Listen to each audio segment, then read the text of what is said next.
That's gonna be interesting right there. Oh yeah, it's gonna be Daniel Jones with the Giants. I'm just fourth Yeah, and string. LSU losing commits right now ever since they lost their quarterback. They bleeding.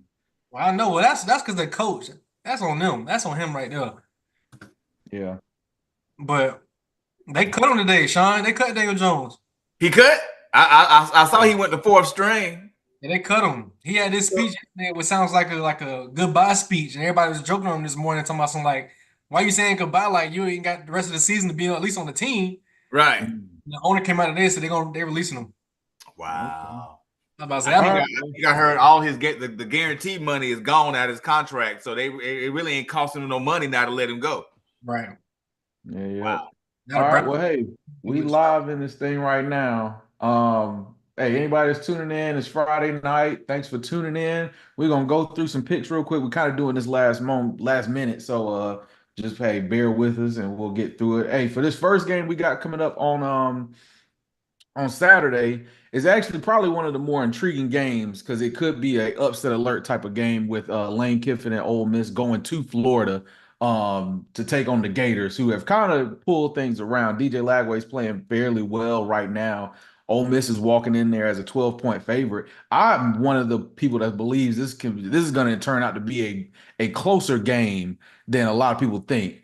And on top of that, I do feel like Florida has a chance. I think they keep it close. If this was a night game, it would sway my pick a little bit more. But being that it's at noon, I still think it'll be a pretty good crowd there. But I got Florida losing by 7 to Ole Miss to kick the day off tomorrow. Not quite the upset, but it's flirting with that possibility right now. But I don't think that Florida has enough to compete with Ole Miss. They were able to catch LSU, but I think that has more so to do with LSU than that did with Florida.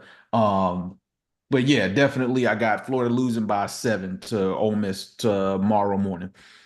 Yeah, I'm right there with you. I think this game is gonna be very close. I do got Ole Miss on upset alert. I think I was saying that to one of my coworkers maybe like 3 or 4 days ago. I was like, if the way that this season is going to shape out the end, I think this is one of those games they really just got to put a key mark on because it's kind of like a sleeper week. There's not much going on this week. It's got rival week next week, and we got a lot to really shape up. But to me, I don't think that Florida can get it done just because I think they would have to take a page out of the LSU book and drop back and throw the ball 45 times, which I don't think Lagway's going to be able to do that and get that done in an efficient type of way.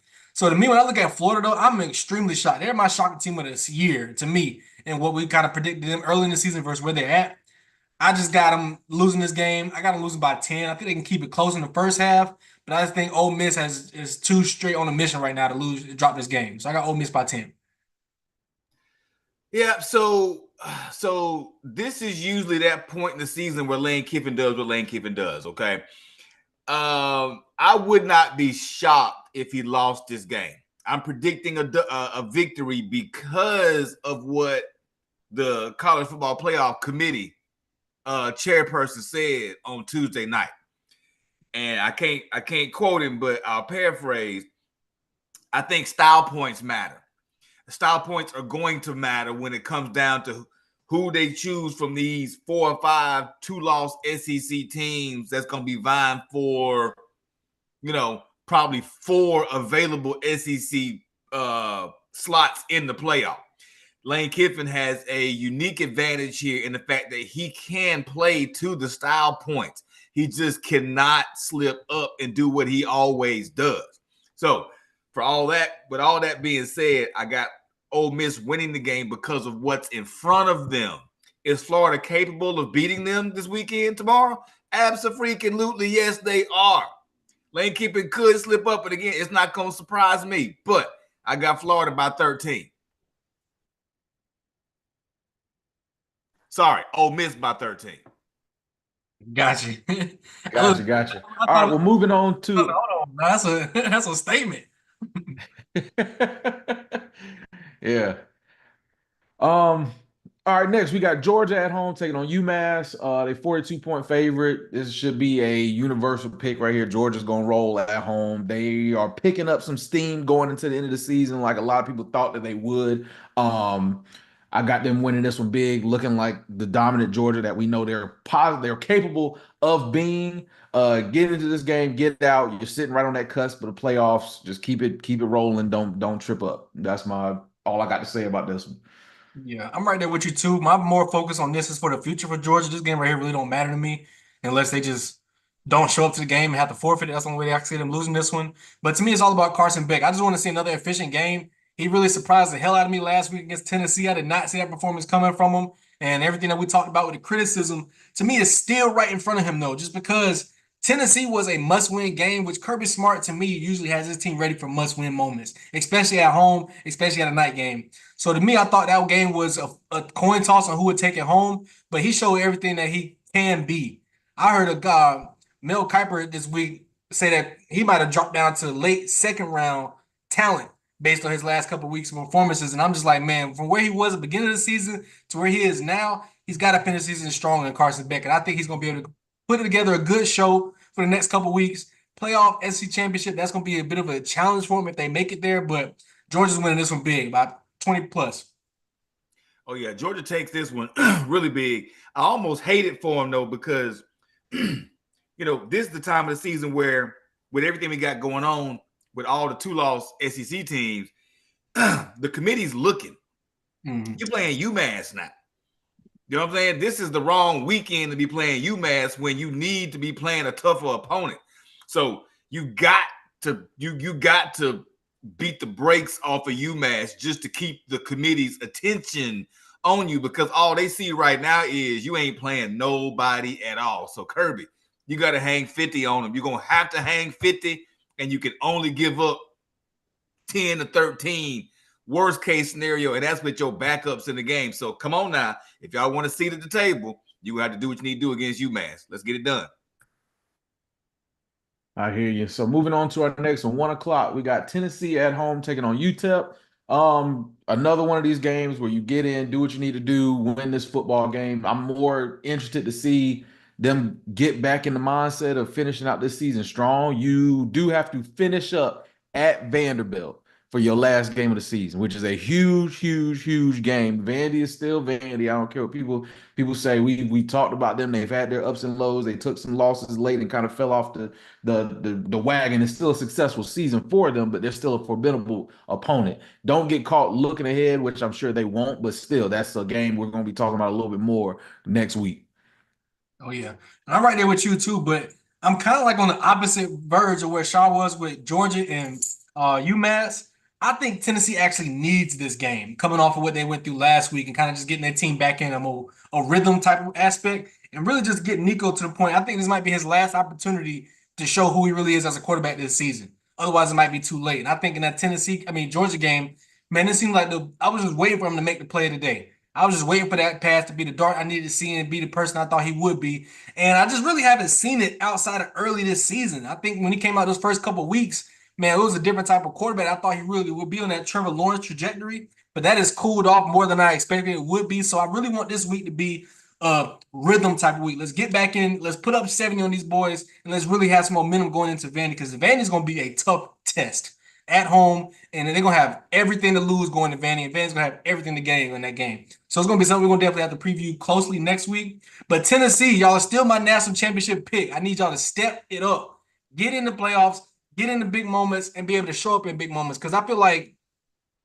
even going back to that year where they beat Bama in Knoxville, where Jalen Hyatt put up 5 touchdowns, like everybody was like, if this team can do this versus Bama, they ain't going nowhere but the national championship. And then they just dropped the ball. I know Hendon Hooker got hurt that year, but they ended up dropping the ball. And I just don't want that to be the case this season. I do not want it to be the case this season. You got 2 more seasons with Nico. You got to get a big time win, big time championship out of one of those events. So I think this is the year where everything's such a mess, everything's up in the open. It's somebody's chance to go take it. And that's my biggest thing. I have not seen a team yet prime to really just go take this year's championship. So we're going to see what Tennessee's got to do. But this week, put up 70 plus. Yep, same. And I got the same dissertation that I had about Georgia. Tennessee needs it bad. The committee's looking. Me personally, I think Tennessee is the 5th SEC team, the one that's going to be left out if the decision was made today. Yeah. They need to play like they're going to be the team left out tomorrow to try to get in. You know what I'm saying? You can't let UTEP hang around. You let UTEP hang around a little too long, the committee gonna go ahead and forget about you, and the season might be over. Before the weekend even starts. So come on, Tennessee. We want to see you in there. We need you in there. The conference needs you in there because you're too good not to be in there. Don't screw it up. Yep. All right, sounds good. So we got the 3:30 game tomorrow. We got Texas at home at Kentucky. I don't know if you would call this a trap game, especially with Texas having A&M going on the road to A&M next week. Can Kentucky pull off one more upset, kind of like when they did when they went to Ole Miss and kind of drug the game out, slowed it down, kept Ole Miss's offense off the field? Do they have one of those, or has this team just completely given up and quit on Mark Stoops? I think it's the latter. I think Kentucky's done for the season. I think they're already checked out. I think their players are checked out. I think this is I don't think this is a Texas drummer. Like the spread right now is 20 points. I don't think it'll be that. I think Texas will win by give me a good 10 to 14 points. I think it'll be a snooze fest kind of game, but Texas is the better team, and I think they will win. Being at home is a big indicator in this game for me as well. Just having the crowd behind them leading into their last home game this season is going to be rocking down there in Austin, and I think it'll be a little too much for Kentucky to handle. Yeah, I'm right there with you too. When you got a game like this where it is that last home game of the season, it is a moment for a trap game, but I don't think Kentucky's that team to get it done. You got senior night going on for Texas. You're gonna send out some seniors in a big time way. I think they're gonna really coast through this game. I can honestly see it being a 20-something point lead just because I think it's gonna be more of Kentucky not being able to score rather than them stopping Texas and slowing down what Texas is gonna bring to the table. So to me, I'm right there with you about Kentucky though. I think this team's over with.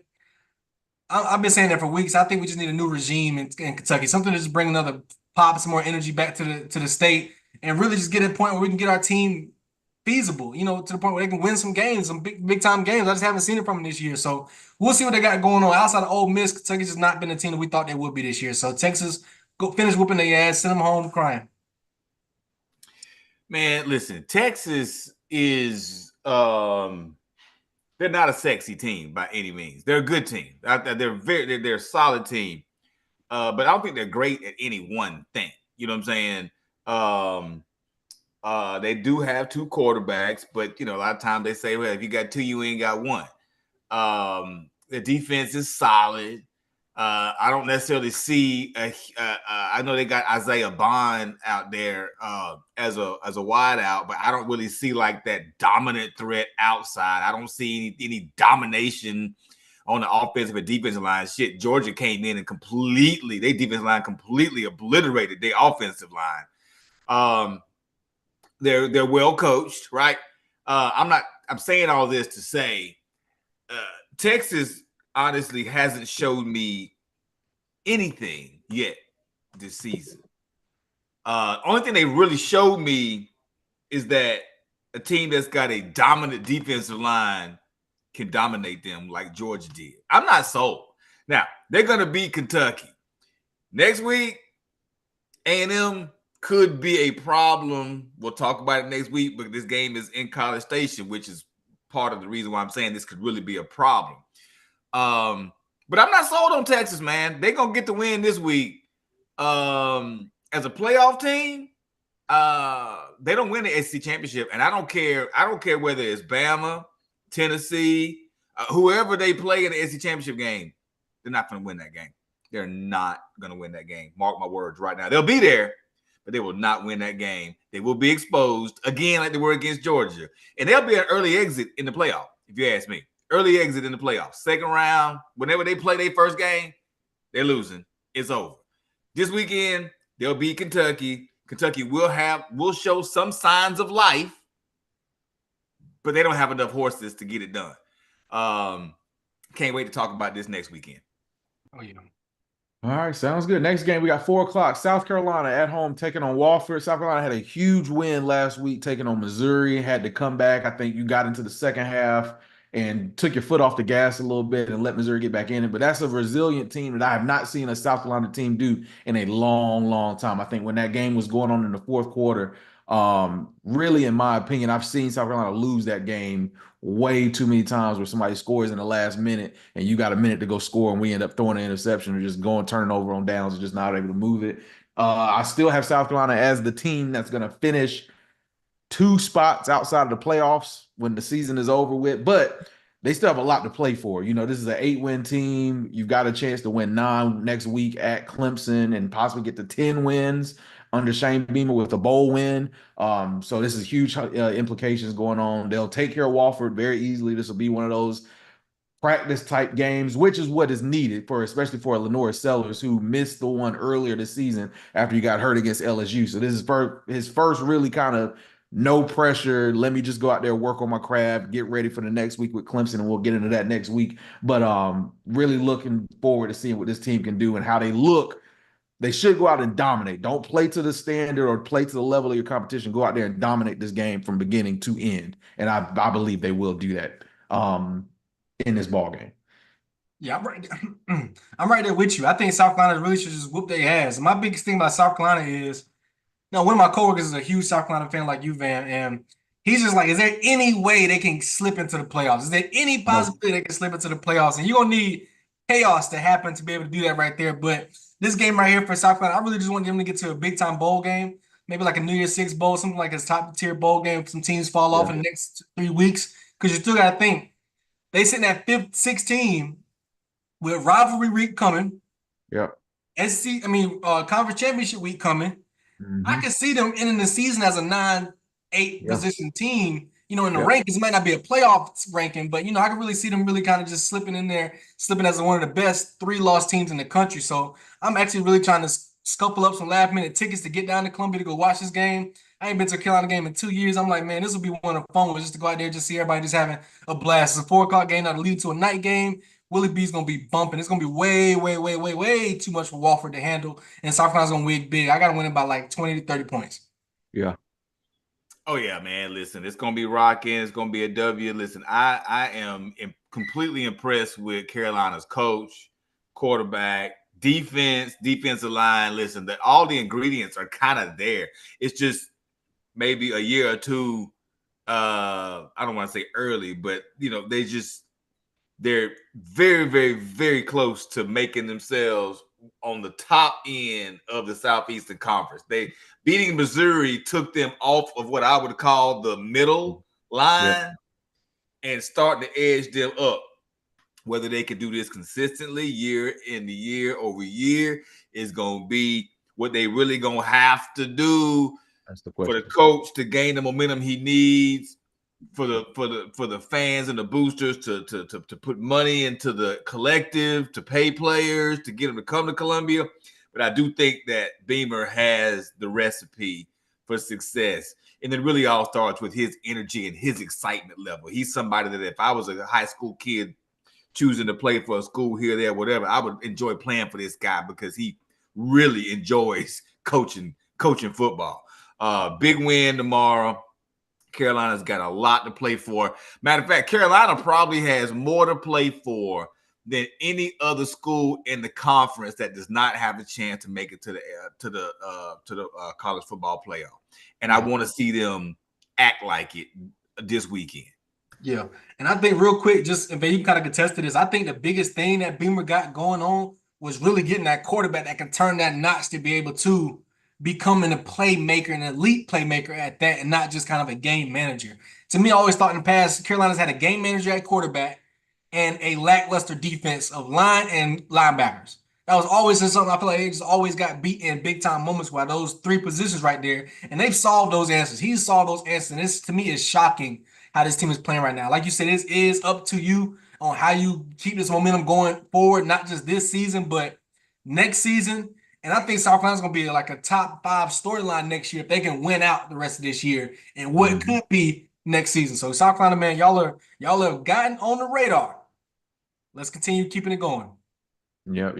All right, moving on to our next one. Another 4 o'clock game. We got Arkansas at home taking on Louisiana Tech. Arkansas has lost their last 2 ball games. They'll get it turned around. They'll get their win against Louisiana Tech this weekend. They're 23.5-point favorite in this ball game. I think they easily cover that. They'll kind of get back and start working on showing some younger guys, some actual playing time that they can carry over into next year. I think Sam Pittman's job is safe after this year, I think he's shown that hey, this program is something that can get turned around and start getting back to that middle tier and out of that bottom tier of the SEC. But I do think this is another get right game before they have. We got a lot of interesting games next week. I'm gonna stop mentioning the next week games, but yeah, they'll get this win very fairly easily.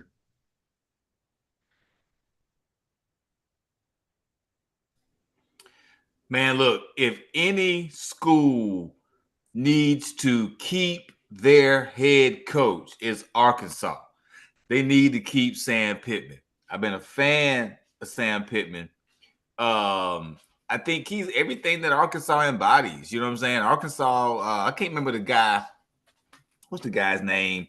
That was the coach that came from the Big Ten. That was down there. He was that same kind of coach, kind of hard-nosed defensive guy, defensive line guy. I think the dude might have even played offensive line, defensive line. That's Arkansas. That's Arkansas. I don't think there's a better coach out there for Arkansas than Sam Pittman. Now, Arkansas, at the end of the day, has to try to do what Carolina has done: is jump off that, well, get to the middle of the pack and then jump up a little bit. You know what I'm saying? Sam Pittman want to have a job for life if he does that. So I'm still a fan. They'll get this win because they need it. But you know, you know, watching Arkansas play, I see the toughness. I see these kids kind of play 4 quarters. It's there. They just don't have the talent, man. I believe they asking each fan to donate $1 to the collective. And if you do that, they'll have the money they need to get the players in. That's all they need is the players. They just need the players, and they got to figure out some kind of way to boost the collective. Sam Walton and Jerry Jones can't be the only two folks, contributing to the collective there in Arkansas. They're not far off. They got deep pockets. They just got to get everyone to commit to the program and to these kids and put some money in there so they can get some players and see Sam Pittman really get it done. They'll win this weekend. I'm still a fan. So what I was looking for was Arkansas's biggest moment of the year. Let me tell y'all this. Let me pause for dramatic effect. Arkansas's biggest moment of the year was when they hired John Calipari as a basketball coach. Because we can just say, you know what? Let's just bypass this football season and let's focus on something we can actually win in, which is basketball. Because this season, to me, I really didn't think Arkansas was going to have a lot to put on the field this season for football. And I think when they got the upset early in the season, I was like, maybe they could do a couple more of these throughout the season. But they're just disappointing at every single position on the field. I can't really think about one position on the field where I'm like, I'm confident in Arkansas's production and development going forward. So I don't know what it's going to be, Sean. I really want him to keep their head coach. I really want him to fight to keep him. But when you put in these type of seasons together, in this day and age, I don't just know how many more the boosters, the fans, or the nation's going to be able to take much more of this. So Arkansas, I think they got big changes coming. I hope everything can be to a point where they stay relevant as a nice, fun name. Just because I think about when I was growing up, maybe when I was like 5 to 8, with Darren McFadden in the backfield, man, you just saw big time moments with these boys, and it's gone. Been like that going for 10 plus years. I ain't even 8 no more. That's 20 years. I'm 29 nowadays. 20 years since I was relevant to Arkansas football. So nothing new. Same old, same old. John Calipari, we're gonna talk about you in a couple months when it comes to big time basketball. So that's when we're gonna really focus on Arkansas as a university or a college. Yeah. All right, moving on to our next one. We got 4:15, Mississippi State at home taking on Missouri. Missouri showed a lot of fight last week at South Carolina. I was very impressed with how that team played. Judging off of how they played against Oklahoma, I was not expecting that kind of fight in that ball game. Missouri should win this one. They're only an 8-point favorite, which is surprising to me against this Mississippi State team. Fans, go out there and get your last game experience. Tickets are as low as $5 according to ESPN. Go check out the game. Missouri will win this one fairly easily. Give me 2 touchdowns. I think having Cook back at quarterback was a huge improvement for them in that offense. They kind of got rolling and looked like they had a different identity than they did the week before the South Carolina game against Oklahoma. But yeah, they'll win this one. Mississippi State is just kind of in a dumpster fire right now. Their season is over. I don't see any kind of fight or anything from this team going forward. But that's all I got to say about that one. Yeah, Mississippi State season's been over since last year. I don't know what they really got going on down there. I really like the new look of the team when you think of the offensive scheme, but they really just got to be able to find a way to recruit the players to get there to really be able to take advantage of what the SEC has to offer. They, to me, are the worst team in the SEC. I don't see anything much worse than them. Oh, Missouri, on the other hand, I think that what this season has become is such a huge embarrassment and a disappointment. Now, a lot of this is coming forth due to injuries to main key players. But going into this season, I thought Kentucky was going to be at least a top. I mean, Missouri going to be at least a top 15 team. When you got a first round looking quarterback preseason, you got a first round top 15 pick wide receiver preseason. It's really just something that I was kind of just like, where did this fall apart? And I know you cannot control injuries, but even as a coach, from a coaching standpoint, I really thought your team, you would have your team more prepared for some of these big time moments, and they had a decently tough schedule. So I think that what we saw this year from Missouri is really the peak of Missouri. It's going to be kind of like that middle of the pack team that is going to need a really huge recruiting class to really get them over the top. So I got them winning this one, maybe by a field goal, a touchdown. I just really don't think either one of these teams are going to have enough juice left in the tank to really push through and get to this game as like a shootout type game. I think it's going to be real low scoring. I got it being like 24 to like 17. Yeah, the Missouri's issue is in my opinion is depth, right? They've done a pretty good job. I'm talking about even let's go all the way back to when they joined the conference when they made it to the SEC championship game 2 years in a row. Um, Missouri can attract talent, but the problem is I think they're getting completely left behind in NIL. Their starting 11, I think, is good enough to hang with anybody for, let's say, those first couple of drives in the game when you got your starters in. When you see Missouri start to fall off is when the subs start to come in. And what's hurt them is when the quarterback got hurt. Now you got a backup quarterback, and then you got the subs that's coming in the second, third, fourth series of a game. You start to see Missouri really start to fall off. So if their starters are not completely healthy, I'm talking about 100% healthy, being able to at least hold the game close for a half to give them a chance to win at the end, they're not going to win the game, and that's where they're struggling. And I think that's where Carolina, because we compared Missouri and Carolina a couple of weeks ago being kind of at that middle, you can see where Beamer's the depth at Carolina is starting to become an asset as opposed to a negative. Missouri, I don't think they've gotten over that hump yet. They've got to develop some depth, and you got to get some players that normally you got to develop. You got to get some 3-star kids in. You can't forget about recruiting high school, right? The portal is not going to be friendly to Missouri because they just don't have the collective. They don't have the aura. They don't have anything that makes you say, "Hey, let's go to Missouri." You don't have anything that says that, so it's going to have to be monetized, or coaching is going to have to get better. That's where they're struggling. I give them credit for putting a really good starting 11 on the field. But as we all know, football is not played with the first 11. You know what I'm saying? It's all about depth. That's high school, college, and pro. They got to get better. Missouri will win this game because Mississippi State sucks.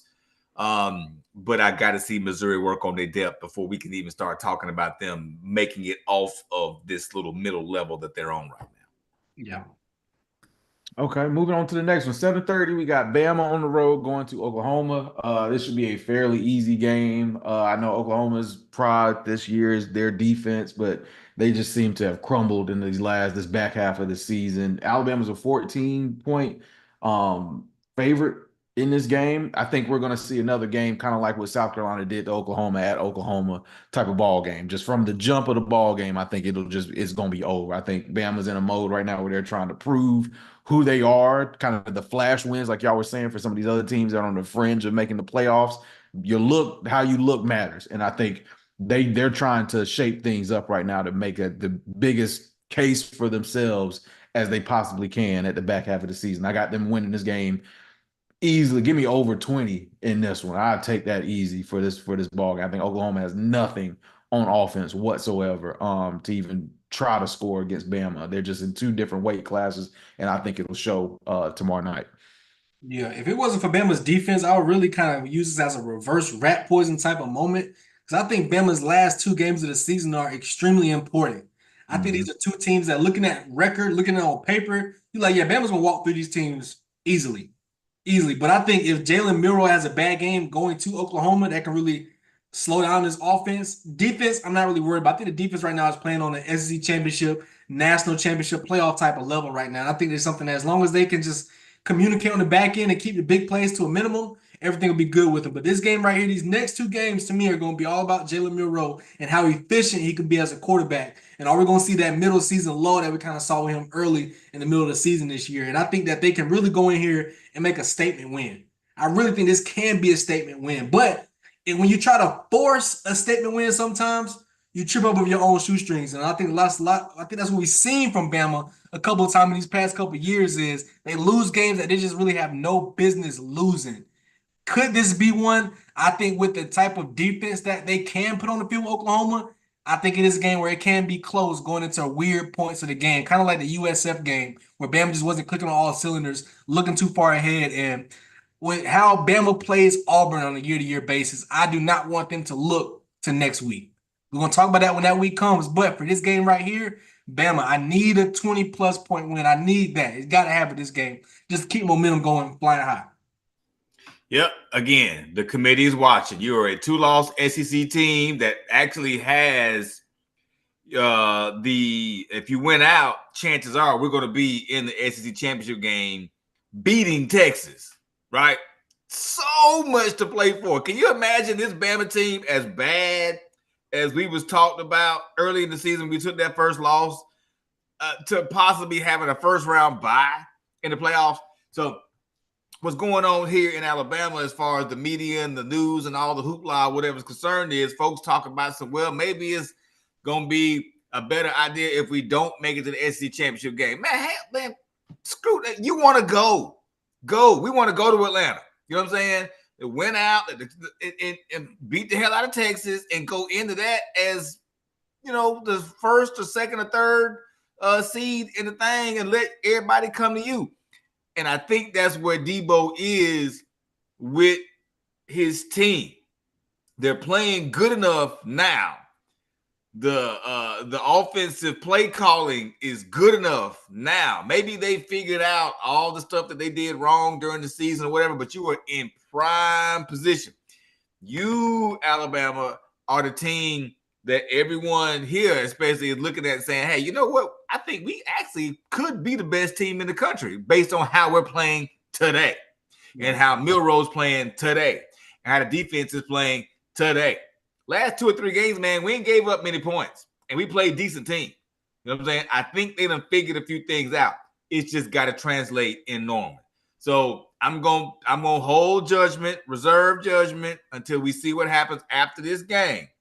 Auburn is going to always be a problem. We'll talk about that next week.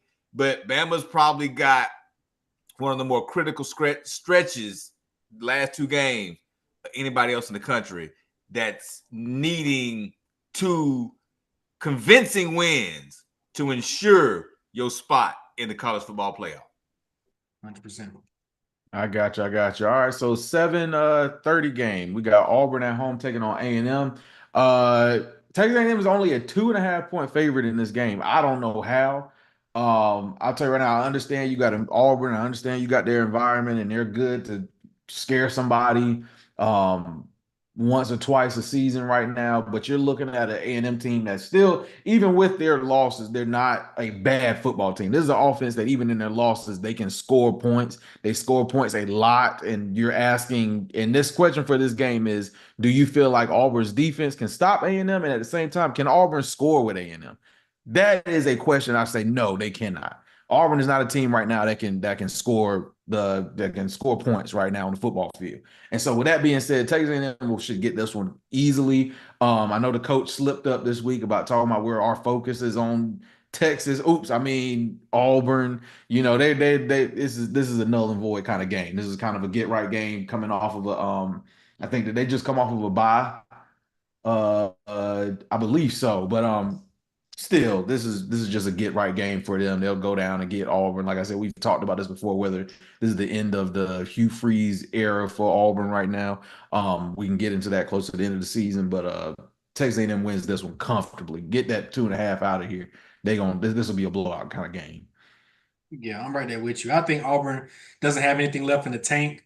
Man, I think the most fascinating thing I've seen about Auburn literally in the past 3 to 4 months is Cam Newton going on First Take trying to plead Dion to go to Auburn, trying to say that's a legitimate shot for Auburn to get. And I'm just like, man, if that's where Auburn's at today, I really don't got no worries about them for the next couple weeks, man. But my only reserve is how they play us, which my mind is so torn on that game. I can't wait till we get to that game next week. But for this game right here, I think Texas A&M is gonna go in there and just whoop they ass, BTA, belt to ass on a 4-quarter basis, and Auburn just not gonna have no answer for it. So Auburn losing this one, huge, huge loss for Auburn. Yeah, A&M's got all the motivation here. Everyone is projecting them to win this game, turn around, lose to Texas, and be the ass out in the playoffs because of their schedule, right? A&M, they control their own destiny, man. Listen, we're going to find out how good Mike Elko is as a coach these next 2 weeks. Yes, you do got to beat Auburn. You mess around and beat Texas. You find yourself in the SEC championship game. I don't think they're good enough to win a national championship by any means. I don't. A&M. But they have worked their schedule and done just enough to be in a position to make some things happen. And I can appreciate that. So I got A&M with the big win over Auburn, setting up a humongous rivalry. And listen, these cats ain't played in some time, right? A&M and Texas ain't played in a minute. Like I say, we'll get there next week. Next week gonna be great. But that's what I'm looking forward to right there. Auburn will continue to die. Slow death. Starting. Well, not starting. They started at the beginning of the season, but it'll continue this weekend. Yeah, slow bleed out. Yeah. All right. So next we got a last game of the night. LSU at home going against Vandy. I am picking Vandy to win this football game. I'm back on it. Vandy's gonna go down there, and Vandy's strength is what LSU's weakness is, and that is running. They cannot stop the run, and with that offense that Vandy has, they finally had a bye week, got their players healthy. I got Vandy going on the road, getting a statement win over LSU, who is in shambles right now. Brian Kelly better watch out right now because he is on a hot seat after losing the #1 player in the class for this recruiting class. He's bleeding recruits right now as it is. He's yelling on the sideline at players saying they uncoachable and all this other kind of foolishness. I think LSU is sitting right now in a trap game right now. I think Vandy is primed to say, hey, let's get back to who we are. We're healthy again. We had our little break. Let's get back going here. Take it to LSU. LSU had a burner early in the season against Nichols, where Nichols came to their house and ran all over them. Also, this is their weakness. Vandy's gonna go in there and get a win over LSU at night in Death Valley.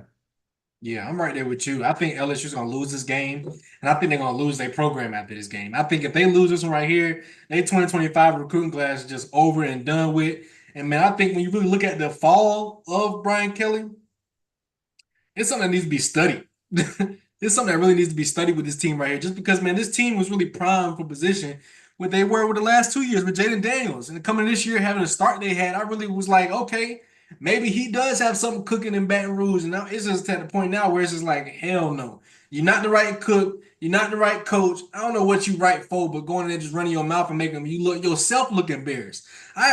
Him yelling at his players on the sideline in a losing effort just makes him look bad. I'm like, you look bad, and nobody wants to play for a coach like that. Nobody, people nowadays want that motivator. They don't want that harsh criticism. You can't do it like this. You can't do it your way. You got to do it my way type coach no more. And he's just honestly, to me, outdated. I think LSU needs to get him out of here fast and in a hurry. Whatever the buyout is, pay for it. You got the money. I know you do with all the other success you got in your other sports. You got girls basketball who's going to contend for a national championship for the next 3 to 4 years. You got the men's basketball actually taking a step up, I think, this year rather than past years. Football has got to be a position of we can't be the weakest league on the campus. You got the baseball team in the World Series a few years ago. So I'm like, the football team was the leading thing when Joe Burrow and the boys was there. They were able to take that momentum and keep it going. And he's letting but just drop the ball every single chance he's really got. He's got some big time wins in his tenure there, but nothing to the capability of keeping him as a head coach. Especially with the trajectory, I always talk about it, the trajectory of the SEC for these next few years. If you're not in the top 6, we got to redo our organization. So I think that's where they at with this game right here. Vandy, with all the misdirection, with all the QB run, with all the power run, read options type of stuff, it is a team that LSU is going to have an issue with. My concern is, or my thing for LSU is, what type of offense are we going to see from them? I was hearing so much about Kyron Lacy saying he's like the next Justin Jefferson, Jamar Chase type of guy in that organization, and he is not that at all yet. So we're going to see what he's going to do in this game right here. I think this is a top player type of game where I want to see stars show up, whether it's on the Vandy side or LSU side. As a late night game, we're going to have a lot to watch when it comes to this team right here, and watch the fire just keep burning in that house of LSU. They have no hope coming anytime soon. The real question is, do they fire him before the season ends, or do they wait until after the season to let him go? Vanderbilt's going to come in there. Listen, I wish that Vanderbilt had the ability to take LSU's goalpost down and put it in the Mississippi, because the Mississippi is right down the street from the stadium. Like, it's walking, like you can get there without breaking a sweat. It's almost on the river, right? I bet you they're going to try. I bet you they're going to try. And if I was there, I'd be right there with them. I'm the 15th fan. Vanderbilt, let's go. Get him out of there. Culturally, he's just not a fit. It's unfortunate because I do think Brian Kelly is a good football coach, but maybe he does better with less. Mm-hmm. Like at Notre Dame, where he had less, and you can build up less. You're that guy that could do more with less. You go to LSU, man, it's expected, right, that you already have more, and all you got to do is come here and call plays and win. He's not doing that at all, and it's actually an embarrassment. The buyout is about $60.8 million. I know they got it. If you buy him out, think about this. How does that hurt your collective if you got to buy out a coach? When are the ADs, the athletic directors, gonna have their feet held to the fire about making these decisions that just aren't good fits? He's a good coach, but he's not a good fit. Right. How do you end up having to spend $60 million to get rid of not a good fit? Yeah. That's what they did. To answer 2 of your questions before we hop up out of here. Yeah. For one, they need to take a page out of Texas A&M book. On the last game of the season, Texas A&M brought that big ass check that was going to buy Jimbo Fisher out as a booster donation check. That was like $180 million, something like that. And he was like, you know what? That was his last game. I think LSU need to do the same thing. Bring the big ass check on the field at halftime or whatever you want to do it, to go ahead and say, you know what? We getting a crazy donation from our boosters, and it's going to make a change in this organization, and get them out of there. Because I think, to answer the second question, it's got to be after this game. If they lose, it's got to be after this game, because what is the juniors and seniors are going to opt out of the playoff. Opt out of the rest of the season anyway, whether they get to a bowl or not. They're gonna opt out. So now we got an opportunity to get somebody new, an interim coach or whatever to do. See what we have on the roster before the offseason gets here, so we know what we can do with this team going forward. Because you got a lot of talent still there, a lot of young talent that you got to keep. The biggest thing for teams nowadays in this type of position is what the transfer portal is going to look like day one when it opens back up, and all you see the flood of yellow and blue in that transfer portal. It's not going to be anything pretty to watch for those type of fans down there. So to answer your questions, bring out a check at halftime to make the fans excited and the organization excited, and then go ahead and get it done right after the game. Don't let them come back to the locker room and give no end of the game speech. Just exit out the stadium with all the other fans, and we'll see you the next time we play each other. I'm with it, man. I'm with it. And he'll go to UL Monroe, and he'll do good with less. Oh, yeah. You know, he'll do good with less. But I think that's the kind of coach he is. He's the guy that just does more with less. You can't give him keys to a Lamborghini. He gonna fuck it up. Yep. Give him a Prius. Yep. You'll ride down the street happy. There you go. All right. Well, hey, thank everybody for tuning in. We'll have more in-depth one-on-one games next week. I think for rivalry week, we're gonna have a lot of just one-off videos where we can deep dive into a lot of these games. We got a lot of really good matchups next week. We're gonna really get into them and release those throughout the week. But until then, we will see y'all next time. Thanks y'all for tuning in.